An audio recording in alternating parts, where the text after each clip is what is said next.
Amém? Vamos ficar em pé, gente. Está tão tempo sentado, ele sentou agora de novo. Louvado seja o nome do Senhor. Recebe, Senhor, a nossa gratidão por esse momento ímpar na vida da tua igreja. Uma reunião de homens que convida a igreja toda para estar junto conosco e juntos estudarmos assuntos de interesse geral de todas as famílias. Que o Senhor use o teu servo Vinícius, Senhor, como instrumento teu para falar aos nossos corações nessa tarde. Abra nossa mente para compreender aquilo, Senhor nosso Deus, que o teu servo tem para nos dizer. Obrigado pela vida do pastor Patrício, Senhor nosso Deus, pela iniciativa de promover esse encontro desta tarde. Que o teu nome seja exaltado, glorificado em tudo quanto aqui nós realizarmos e que possa ser de proveito para todos aqueles que aqui vieram e aqueles que não vieram também. O Senhor possa estar abençoando a vida deles através da rede virtual. Recebe o nosso culto, recebe a nossa adoração, recebe tudo aquilo, Senhor, que aqui for apresentado nesta noite, ou nesta tarde e noite, de acordo com a tua vontade, e que seja, Senhor nosso Deus, como oferta de cheiro suave à tua presença, hoje e sempre. Amém e amém. Que o Senhor nos abençoe. Obrigado, pastor. Gostaria de estar chamando agora nosso ministrante dessa tarde maravilhosa, Vinícius. O pastor já orou por você, já deixou o cajado aqui, ó. Vou só segura que é tua. Deus abençoe, amado. Boa tarde, irmãos. Eu só queria dizer para os irmãos que eu estou muito nervoso. E propus essa tarde, eu queria realmente colocar um tempo, porque a gente vai falar de dinheiro, vai falar de finanças, né? E aí eu imagino que os irmãos tenham pensado que a gente vai sair daqui sabendo LCI, LCA, juros, CRA, CRI, debêntures, inflação, câmbio, cripto. Eu conheço essas palavras, dizer que eu entendo tudo, ainda não, certo? Tem um bocado de coisa que eu não entendo. Mas será? Vamos abrir as portas da esperança. Não.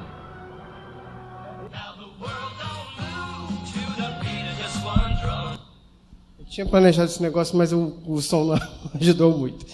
Mas não, irmãos, a gente não vai sair daqui sabendo tudo isso. Então, qual é o nosso objetivo para estarmos aqui? Nosso objetivo é entender como controlar nosso tempo para cuidar e usufruir do que Deus nos deu para cuidar. Entender como controlar nosso tempo para usufruir do que Deus nos deu para cuidar. E aí eu estou colocando para entender, porque a gente primeiro precisa entender o que a gente tem que aprender, para depois a gente aprender. Se a gente não quiser aprender nada, a gente vai ficar sem aprender nada para sempre, certo? Eu queria que os irmãos vissem essas duas palavras, controlar e cuidar. Finanças é controle, certo? E o cuidado, o que nós somos aqui na terra? Nós somos mordomos. Deus nos colocou na terra para cuidarmos. O primeiro trabalho que ele deu foi assim, ó, dê nome aos bichos, porque ele já tinha preparado tudo, né? Então ele diz, vai cuidar, vai ver o que tem aqui que eu criei para você poder usufruir. E aí a gente pode colocar objetivos mais específicos, é saber quem é seu Deus. Quando a gente fala de finanças, é importante a gente saber que Deus é Deus, certo? A gente tem que ter certeza disso na nossa vida. Nós temos que saber quem é o nosso Deus. Lembrar e praticar coisas básicas da vida. A gente fica colocando assim, o fulano de tal sabe um negócio muito mais complexo, muito mais complicado, ele vai saber fazer. E aí quando você vai ver, é tão complicado que ele não consegue fazer nada. Então a gente tem que ir para as coisas básicas da vida, as coisas pequenas da vida. Entender a necessidade de se realizar um planejamento. E aí eu estou colocando para os irmãos o seguinte, a gente precisa, vai fazer, aí já é com o irmão. A gente tem que ver por que a gente precisa ter um planejamento financeiro, certo? e ver dicas de como criar um orçamento simples. Porque assim, como eu falei das coisas básicas, também um orçamento complicado demais a gente vai fazendo. Não faz nem o simples, quanto mais o mais complicado, não é isso?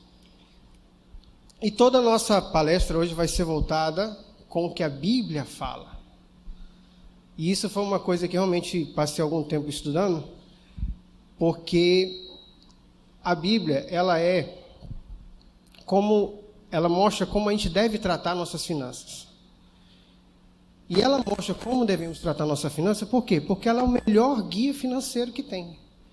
A gente pode ver qualquer livro aí, tem um bocado de livro que explica um bocado de coisa? Tem. Mas a Bíblia é o melhor guia financeiro. Porque ela traz uma coisa de educação. Quem criou a matemática foi Deus. Então, meu amigo, se a gente está aprendendo com Ele, o resto é detalhe.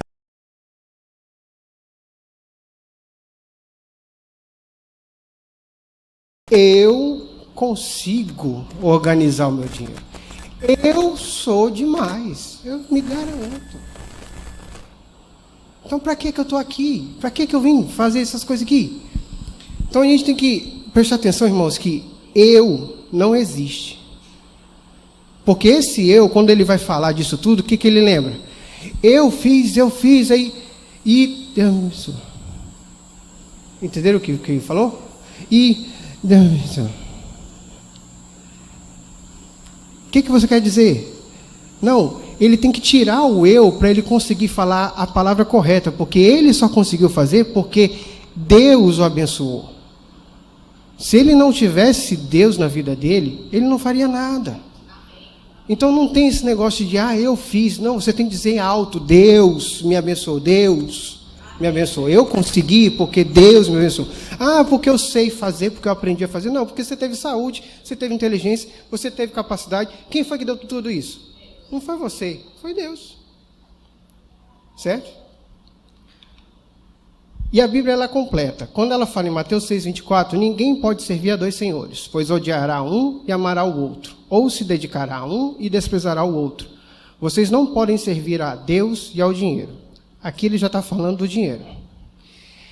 Aí o pessoal fica colocando assim, dinheiro é pecado, dinheiro não sei o que, não sei o que. Ele está dizendo que o dinheiro é errado? Não está dizendo que o dinheiro é errado. Mas o dinheiro aí está errado como? Por que o dinheiro está errado nessa frase? Porque ele entrou no lugar de Deus, exatamente. Então você não vai servir ao dinheiro. Quando a gente veio aqui para falar de finanças, a gente tem que estar preocupado realmente com isso, porque o seu Deus, aí, por isso que eu falei do objetivo lá na frente, o seu Deus não é o dinheiro. O seu Deus, ele é o único Deus. É quem você vai confiar, em quem você vai quem você vai amar, quem você vai se dedicar. Então preste atenção nessa parte. Você não vai servir a Deus e ao dinheiro, você só vai servir a Deus. O dinheiro vai servir para quem? Para Deus. Certo? Esse é o ponto fundamental da gente. Aí eu vou fazer uma pergunta honesta para os irmãos. Quem quer ser rico? Ô, glória! Ô, benção. Pensei que ninguém ia levantar a mão, só eu. Muito bem. Interessante. Gostei da resposta do irmão. Mas vou fazer uma outra pergunta aqui. Quem aqui é crente? Amém. Então vocês querem ser ricos e sabem que são crentes, né? Vocês têm certeza das duas coisas, não é isso? Tem que ter certeza das duas coisas, porque se você colocar que você é crente, aí não, porque eu sou crente, agora eu vou ter que ser pobre, não posso ser rico porque eu sou crente. Não tem esse negócio assim? Pois é, eu vou fazer uma pergunta honesta, outra pergunta para vocês. Crente pode ser rico? Sim. Oh, glória! Igreja abençoada! Que igreja abençoada é essa? Mas vamos ver na Bíblia, porque a gente disse que ia ver essas coisas tudo na Bíblia. Vocês estão lembrando, né? Muito bem, vamos ver na Bíblia aqui. Primeiro versículo, a gente vai falar sobre o jovem rico. Disse-lhe Jesus, se queres ser perfeito, vai e vende tudo o que tens e dá aos pobres, e terás um tesouro no céu. E vem e me segue. E o jovem, ouvindo essa palavra, retirou-se triste, porque possuía muitas propriedades. Disse então Jesus aos seus discípulos, em verdade vos digo que é difícil entrar um rico no reino dos céus. Bom, vamos continuar, né? Que a Bíblia é grande. Vamos procurar o texto. Então, vamos lá. Lucas 16, 25. Ele vai falar sobre o rico e o Lázaro. Bom, tem um rico aqui, então vamos lá. Mas Abraão respondeu: filho, lembre-se de que durante a sua vida você recebeu coisas boas, enquanto que Lázaro recebeu coisas más. Agora, porém, ele está sendo consolado aqui e você está em sofrimento. O rico estava muito rico. E ele estava onde? Quando ele estava falando com Abraão aqui. Ele não estava legal, ele não estava bem, ele não estava feliz. Ele estava meio cabisbaixo. Mas, eu volto a dizer, a Bíblia ela é completa. A gente vai encontrar alguma coisa. Vamos lá, vamos continuar. Mateus 6, 19 e 20. Vai falar sobre os tesouros na terra. Não acumulem para vocês tesouros na terra, onde a traça e a ferrugem destrói, porque onde os ladrões arrombam e furtam, mas acumulem para vocês tesouros no céu, onde a traça e a ferrugem não destrói, e onde os ladrões não arrombam nem furtam. Eu quis continuar estudando, né, irmãos? Porque a gente tem que estudar a Bíblia. A Bíblia é sempre importante a gente continuar estudando. Então vamos para frente. Outra pergunta. Alguém agora quer ser rico depois de tudo que leu? Ainda querem? Ô, glória! Você é povo de fé. Isso é que é importante, rapaz. Porque assim, o rico entra no céu. Tem rico que entrou no céu? Os irmãos lembram de algum rico que entrou no céu? Qual o rico que entrou no céu? Abraão, Jó. Vamos ver aqui. Justamente, aí vai ver aqui. Jó era o homem mais rico do Oriente. E assim abençoou o Senhor o último estado de Jó, mais do que o primeiro. Eu acho interessante o português da Bíblia, porque assim, o último estado de Jó, é porque assim, Jó era rico, ficou pobre, aí ficou rico, aí o estado era o rico antes de ser pobre, vocês estão entendendo, né? Era aquele estado do rico, antes de ser pobre. Entenderam? Aí esse é o último estado que ele está dizendo que foi muito mais abençoado. Aí eu digo, glória, isso é bênção. Vamos ver outro. Vamos ver outro aqui. Gênesis, como? Salomão, exatamente. Gênesis vão falar de a riqueza de Abraão. Aí, Abraão tinha enriquecido muito, tanto em gado como em prata e ouro. Ló o acompanhava. E não podiam morar os dois juntos na mesma região, porque a terra não aguentava a quantidade de riquezas que eles tinham. Isso é glória, meu amigo. Receba. Receba. Eu recebo. Olha se não recebo. Aí eu vou fazer uma pergunta para vocês. Abraão e Jó foram para o céu? Vocês já responderam que sim. Claro, graças a Deus estão lá. Tanto que Abraão estava falando com o rico lá do Lázaro. Não é isso? Aí eu vou fazer uma outra pergunta. Se eles foram, eu nasci no ano errado? Porque só no Velho Testamento tem esse povo, gente. A gente viu lá que tudo que Jesus falou, a gente não pode ter. Então eu teria que ter nascido no Velho Testamento para poder ser rico, igual Abraão, Jó. E aí eu continuei estudando, porque não é possível a gente ficar nesse negócio de só, li um texto e resumi a Bíblia toda. A Bíblia ela é enorme, ela tem muitos ensinamentos. Então, vamos lá. Eu encontrei em Mateus 27, 5, 7 e 60. E vinda já à tarde, chegou um homem rico. Isso é no Novo Testamento, viu, pessoal? Olha lá, Mateus, Novo Testamento, é o começo do Novo Testamento, quero que vocês fiquem cientes. Um homem rico de Arimateia, por nome José, que a gente chama de José de Arimateia, que também era discípulo de Jesus. Olha aí que benção. Um homem rico que era discípulo de Jesus. E pôs no seu sepulcro novo, que havia aberto em rocha, e rodando uma grande pedra para a porta do sepulcro, retirou-se. Os irmãos sabem, os irmãos aqui têm um pedacinho de terra para juntar os pés? É caro. Ter terra para a gente juntar os pés é caro. Não é fácil, não. O pessoal hoje está alugando. Você passa lá uns 5 anos e, tem que capar o gato. Então esse homem ele era rico sim. Aí ele, o que ele fez? Ele pegou um sepulcro novo que ele fabricou, ele criou um sepulcro para ele, novo, zerado. Jesus inaugurou. Aí como Jesus é educado, ele não passou muito tempo lá dentro. Então ele saiu rapidinho para não sujar, não fazer muita coisa. Mas ele inaugurou o sepulcro zerado do homem. Certo? E esse cara era rico e era discípulo de Jesus. Fazia parte do Sinédrio, era uma pessoa importante na região. Era um homem rico. Eu creio que ele foi para o céu, porque ele serviu ao Senhor. Não é isso? Mas eu continuei procurando, porque tem que encontrar no Novo Testamento. No Velho tem uma arruma. Eu quero é no Novo, porque é de lá para cá que eu estou na história, certo? Então, eu coloquei lá que a gente pode falar de mulheres ricas da Bíblia. Por exemplo, Joana. Vocês sabiam que Joana é um nome bíblico? Alguém já leu Joana na Bíblia? Gente, sim, uma coisa boa. Esse pessoal da Liberdade estuda mesmo, né? Não é pouca coisa não. O pessoal da Liberdade conhece. Então, em Lucas 8, 2, 3, vai falar aqui: algumas mulheres haviam sido curadas de espíritos malignos e de enfermidades. Maria, chamada Madalena, da qual saíram 7 demônios, e Joana, mulher de Cusa, procurador de Herodes, e Susana, e muitas outras que o serviam com os seus bens. Quem serve com os bens tem poucos bens? Meu bem. Não.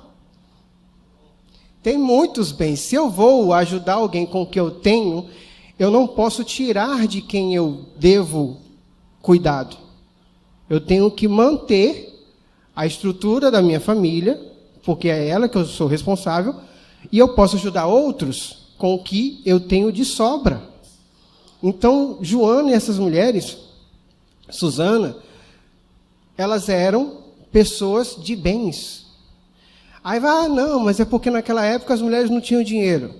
As mulheres tinham as suas joias, as mulheres tinham as suas coisas que de fato o marido entregava para elas, mas eram delas. Se ela era mulher do procurador, se alguém se escondeu para ter procurador atrás dele, não me interessa. O que me interessa é que ela estava servindo ao Senhor com os seus bens. E ela tinha muitos. E eu creio que a gente vai encontrar com Joana, com Susana, com Maria Madalena no céu, porque elas foram para lá. Então Jesus falou que era difícil um rico entrar no céu. Ele não disse que era impossível. A gente não precisa esquartejar um camelo para passar por um buraco na agulha. Mas também não vou dizer que é impossível entrar no céu. Por quê?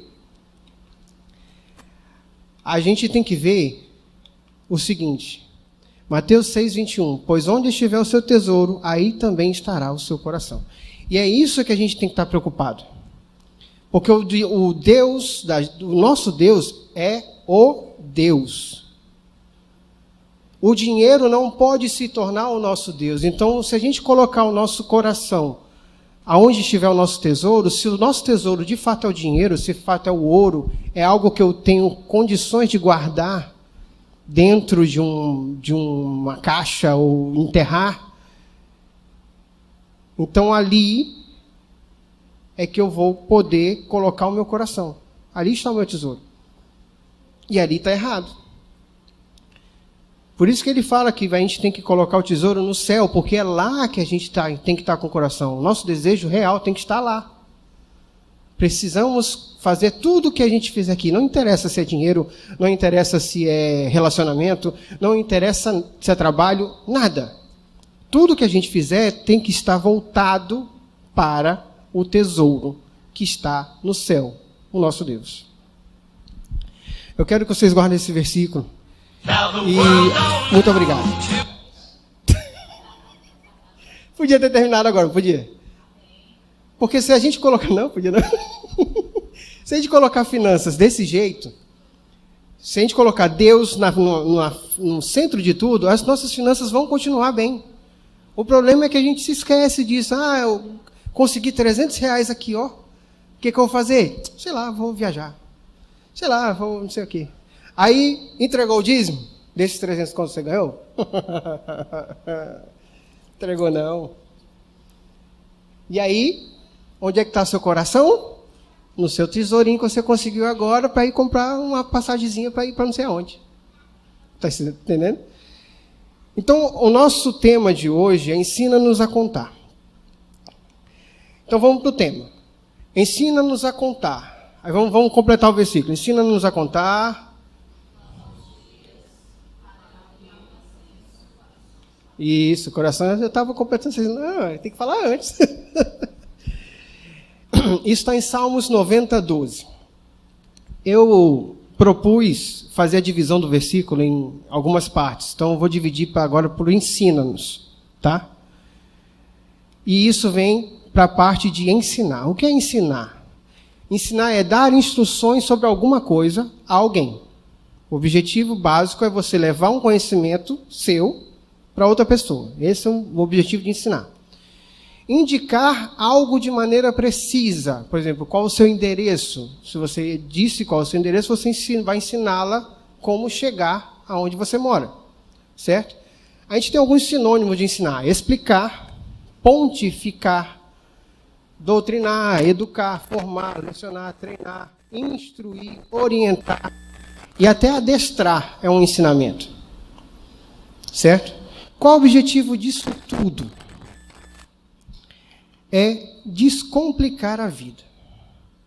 O que a gente precisa é voltar às coisas básicas. A gente agora está com uma quantidade de informação tão grande,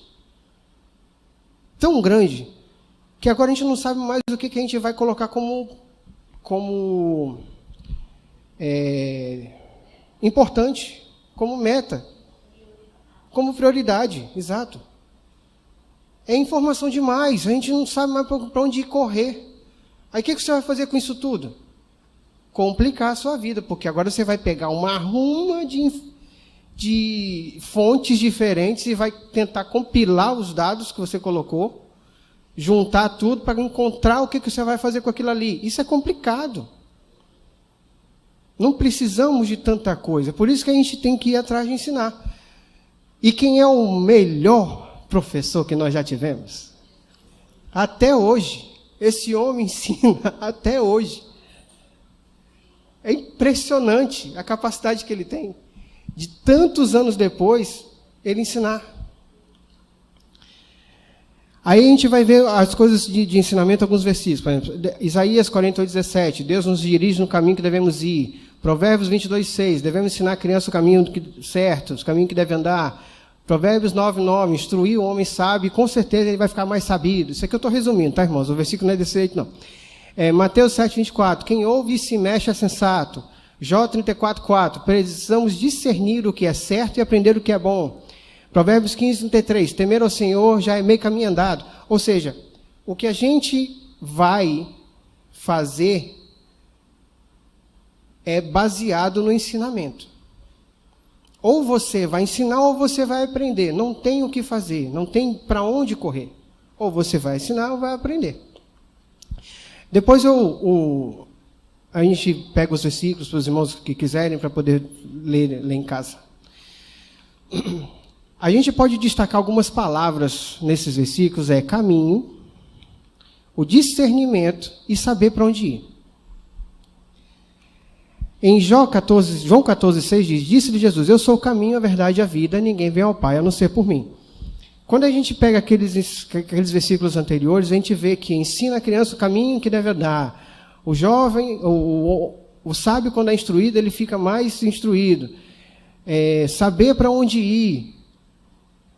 Essas coisas estão muito interligadas.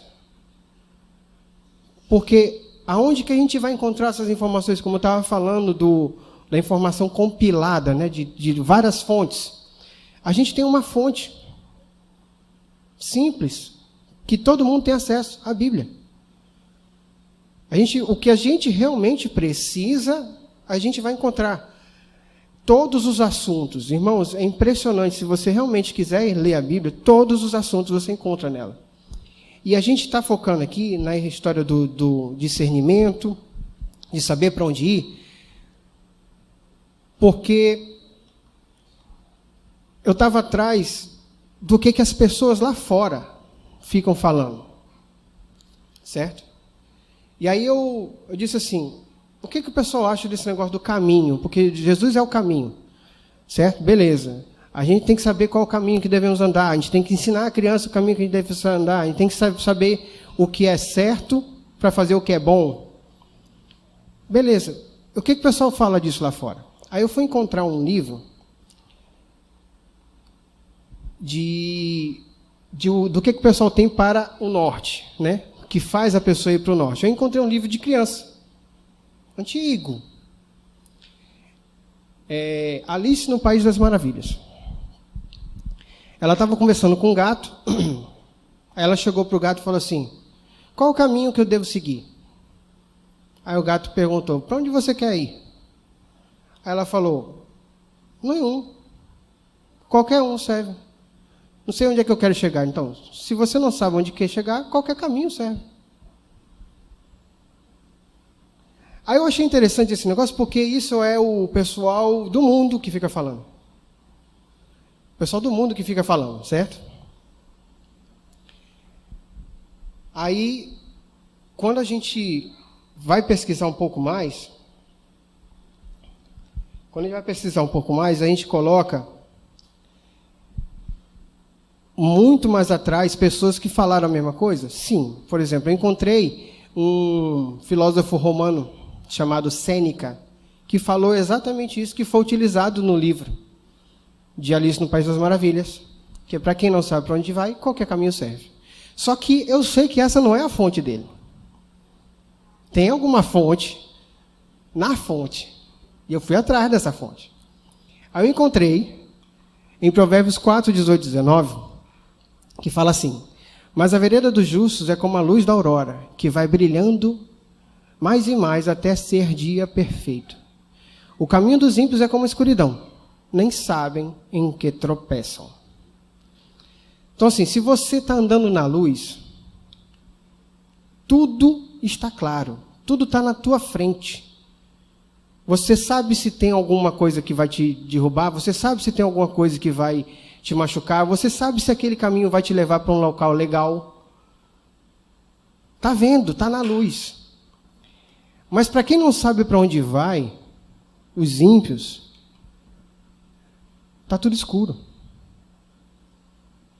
Ele não tem ideia de onde ele está pisando, ele pode cair a qualquer momento. E é difícil você andar no escuro. Não sei se os irmãos já fizeram esse teste. De vez em quando eu fico vendo algumas coisas assim, você tem que se colocar no lugar do outro. Aí eu já passei uns 10 minutos tentando não enxergar. Aí fiquei o tempo todo dentro de casa, eu sabia onde é que estavam as coisas, com os olhos fechados, passei 10 minutos andando assim. E não é legal. Eu sabia onde é que estava tudo e ainda assim machuquei. Aí imagina o ímpio que não sabe para onde é que vai de jeito nenhum. Ele não tem ideia de onde é que ele está indo. Ele não sabe para onde ele quer ir. Ele não... Tudo é escuro. Não faz sentido, nada para ele. Então, qualquer coisa está valendo. Ele perde a oportunidade com isso também. Já que ele não está vendo, ele vai perder a oportunidade. Aí eu vou perguntar para vocês. Para onde você vai?